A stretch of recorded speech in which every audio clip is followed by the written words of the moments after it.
Hi అండి. ఈరోజు ఈ పప్పు రెసిపీ మీతోటి షేర్ అయితే చేసుకుంటున్నాను. పావు కిలో అయితే ఫస్ట్ పప్పు అయితే తీసుకొని మంచిగా కడుక్కున్నానండి కుక్కర్లో. తర్వాత దాంట్లో ఒక 2 పెద్ద పెద్ద టమాటాలు అయితే కోసుకున్నాను. ఈ పప్పు చాలా టేస్టీగా అయితే అవుతుంది. చూడండి, ఈజీగా అయితే చేసుకోవచ్చు. దాంట్లో కొద్దిగా పసుపు, కొద్దిగా నూనె అయితే వేసేసుకున్నాను. చూడండి, కుక్కర్లో అయితే పెట్టేసుకున్నాను. ఒక 4 విజిల్ వచ్చే వరకు. 4 విజిల్ వచ్చేసాక దాంట్లో కొద్దిగా కారం అయితే వేసేసుకుంటున్నాను.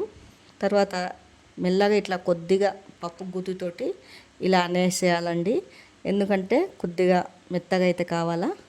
చూడండి, తర్వాత నేను వేరే బగోనాలకైతే ఈ పప్పు ట్రాన్స్ఫర్ అయితే చేసేసుకున్నాను.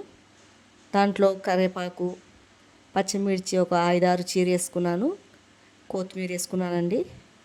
తర్వాత చింతపండు పులుసు మనం ఎంత తింటామో చూసి పోసుకోవాలా. చూడండి, పిల్లలు పెద్దోళ్ళు ఇష్టంగా అయితే తింటారండి ఇలా పప్పు చేసేస్తే. చూడండి, తర్వాత ఈ పప్పుని బాగా మసల పెట్టుకోవాలండి. మనకు నీళ్ళు ఎంత కావాలో అంత వేసేసుకొని రుచికి సరిపోయేంత సాల్ట్ వేసేసుకోవాలా. దీన్ని మంచిగా బాగా మసల పెట్టాలండి. చూడండి, మేమైతే ఇంత పల్సగా అయితే తింటాము. ఇలా పల్సగా అయితే చేసేసుకున్నాను. దీన్ని బాగా అయితే మసల పెట్టాలండి. చూడండి, ఇలా బాగా మసిలిపోయాక తర్వాత ఒక గిన్నె పెట్టుకొని ఒక 3 పావులు అయితే నూనె అయితే పోసేసుకుంటున్నాను. తాలింపుకండి జీలకర్ర, ఆవాలు వేసేసుకుంటున్నాను.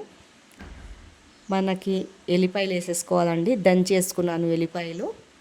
తర్వాత ఎండిన మిర్చి ఒక 5-6, కరివేపాకు. చూడండి, తర్వాత ఇది పోపు అయితే వేసేసుకుంటున్నాను పప్పులో.